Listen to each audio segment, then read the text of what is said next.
Hey friend, it's me, your cool Uncle Marissa, and I am here to talk to you about possibly a very uncly thing in that it's a little bit of a dated thing to talk about maybe. If you've interacted with me at all in terms of Game Boys, you know that I don't really like IPS screens. They're too smooth. I don't like it. I need those pixels. I need the lines. I need the grids. I like TFT screens. The Gameboy Advance ITA mod from FunnyPlaying is a heaven sent. TFT screens for the Game Boy Color, oh, they're so good. They might not be as big, they might not be as fancy, but they look the way that I felt they did when I was playing these as a kid. Because, you know, they had no lights, but when you were in the bright light, that's how you saw them. Now, one of my favorite consoles is the Game Boy Advance SP. I love the Game Boy Advance so much, but the SP is just so cute and it folds. I'll show you, I have like a flip phone in the year of our Lord 2023. I just love things that just become compact, right? They're so cute. And the SP is that. Unfortunately, the SP has not had an ITA screen, which I guess in a way is a bit redundant given it does have a light, right? And then recently, FunnyPlaying came out with an ITA screen for the Game Boy Advance SP. Now, I was so excited and I went on their website to check it out, and unfortunately, for the reason that there hasn't been this sort of screen for the SP, it is that it just doesn't fit.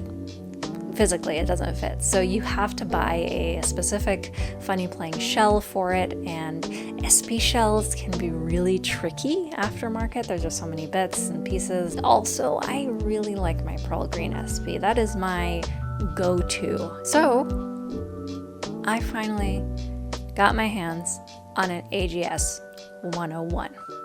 Now, if you don't know, the Game Boy Advance SP came out in two iterations, the AGS-001 and the AGS-101. The 001 is a lot more common. It seems like all the SPs in Japan were the 001. In the US, that was the first release, so that's the one that I had as a kid. Now, while they look pretty much the same, the big difference is that the screen on the 001 is front lit. So that means that the screen is here and the light is here. So imagine you've got your iPad and it's on the lowest brightness. You turn on a flashlight on top of it. It's going to be brighter, but it's going to be washed out. Now, the 101 has a backlight. So that's a lot more similar to what we're used to now with all of our displays having that kind of lighting. So the colors are vivid and crisp, and instead of the light having an on light and an off light like the 001, there's basically bright and brighter. It's beautiful. It has those lines. It looks retro. It looks of the time. It looks right. Now, why didn't I get a 101 for so long? Because the prices are insane. I mean, the prices for retro gaming in the US in general are nuts. 101s go for up to like $200, and that's insane. That's nuts. If you're okay with that, go ahead, but for me, that's nuts. But I recently managed to get a hold of one at a reasonable price, which was really scratched up on the shell. Very exciting because I felt even less bad about performing surgery. So I decided to take the 101 motherboard and the screen. Side note, there are adapter ribbon cables, I believe, if you want to just put the 101 screen on a 001 board. Why do that when I have two functioning motherboards? I'm going to take that and I'm going to transplant it into my pearl green 001. And just a side note, I had already IPS modded my Game Boy Advance SP, and good news, the trimming that you do is so minimal that you are completely able to put an OEM screen back in. All right, first off, let's take a look at the two screens. So the one on the right is the AGS-101 and the one on the left is the IPS mod.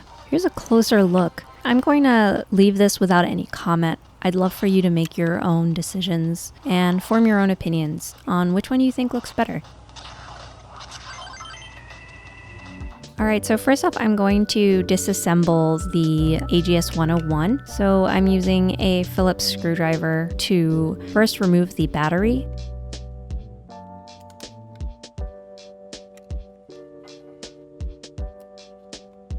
And the rest of the screws are tri-wing. Once all of the screws are removed, just pull off the back shell. You don't have to be too careful. There's no ribbon cables or anything attached to it. And then you want to unscrew the motherboard. There are 3 screws. They are all Phillips. Now, removing the motherboard is something you have to be gentle with, as there is a ribbon cable. So that's the ribbon cable to the screen. Use your fingernails or tweezers to lift up the tab. And then the ribbon cable should just come out on its own. Next, I just want to take out all of the buttons and membranes. And don't forget the speaker. That's the one in the middle. All right, now it's time to remove the screen. This is a little bit of a hassle because the screws are behind these plastic bumpers which are glued down. Because I'm not interested in preserving this shell, since it's pretty scratched up, I'm just going to use a very small flathead to pull those out. If you are struggling, you can use something to hold it down and pull it up. I'll show you in more detail a little later in this video the safest way to pull them out.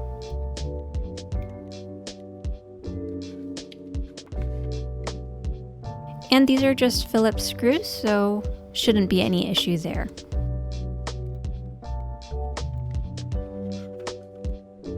Then you close the SP and you can very easily pull off the cover. And you're left with the screen. Now there's one more screw that you have to undo so that the ribbon cable can come out very easily.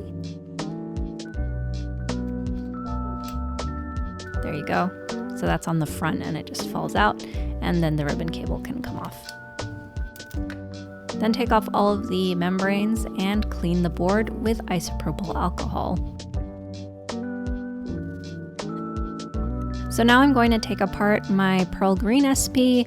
I'm not going to include a full video of this. You can just rewind and watch the previous teardown, but I will be showing you the safer way to remove the bumpers. All right, let's remove those bumpers. I'm going to use 2 items that are not going to cut into the bumpers, some ceramic tip tweezers and a toothpick. So what you want to do is use one of these things, I'm using the tweezers, to push the bumper, and then you can put the other probe underneath it to lift it. Now these are coming out easier because I've already pulled them out before once, so the glue has become weak, but here's another demonstration.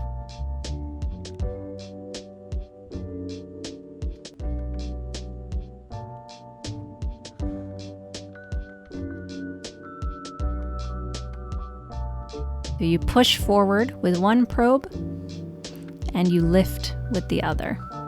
Take your time with this so you don't scratch the shell if you're going to preserve it. All right, and there we go. The screen fits in wonderfully. Just make sure to center it to the best of your ability. For reassembly, we just need to roll the ribbon cable back in. You can sort of angle it to go into the slot, but it should be pretty easy. And then we can put the back cover on. Next, take that little guard, put it over, and then we can screw that in to make sure that the ribbon cable does not come loose while we reassemble everything else.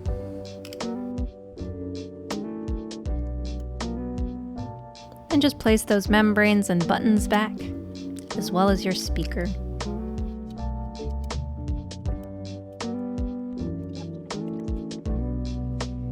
The most finicky part is getting the screen's ribbon cable back into the connector. If you do it in an angle, it's a bit easier, and it will probably be a bit more challenging to use your fingers to lock the ribbon cable. So I'm going to use a pair of tweezers or a screwdriver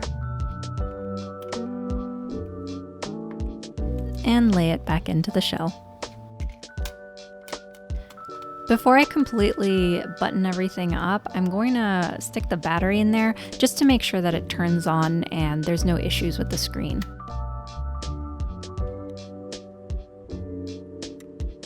Beautiful. And the brightness works as well. Then we just put the screws back into the motherboard and place the back shell on. Don't forget your power button as well.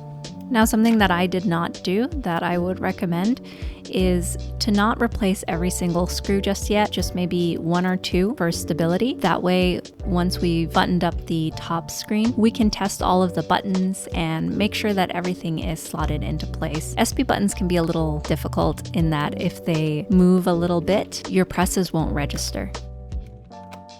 Now onto the front. We're going to replace those screws. Again, you can only do a few just to test it. Now, generally after you have taken the bumpers out once, the original glue should still be sticky enough. However, this is the second time, I believe, that I have taken this SP apart and the glue has weakened. So I'm just adding some Fabri-Tac glue simply because it was the only glue I have around that is pretty flexible. Please don't use anything like super glue. You want to be able to remove these bumpers without damaging your Game Boy.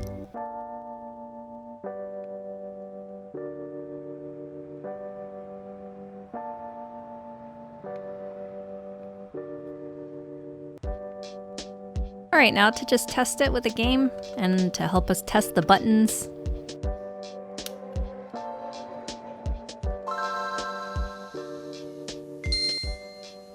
All right, and there we go. The sound of nostalgia. The filter on my camera is actually making the screen look green. It is not green, I promise you. But it's beautiful, I love it. You can see the pixels. And the weird thing is that I feel like like the colors are so much more vibrant than the IPS screen. That's a weird thing to say. That's not something I expected. I actually expected them to be more washed out, or at least the same, but the colors are actually more vibrant. So if you get the chance to do this kind of swap, you should go for it. I hope this video was helpful. Once again, I've been your cool Uncle Marissa, and I hope you'll stop by again. And if you don't, give your uncle a call now and again, huh?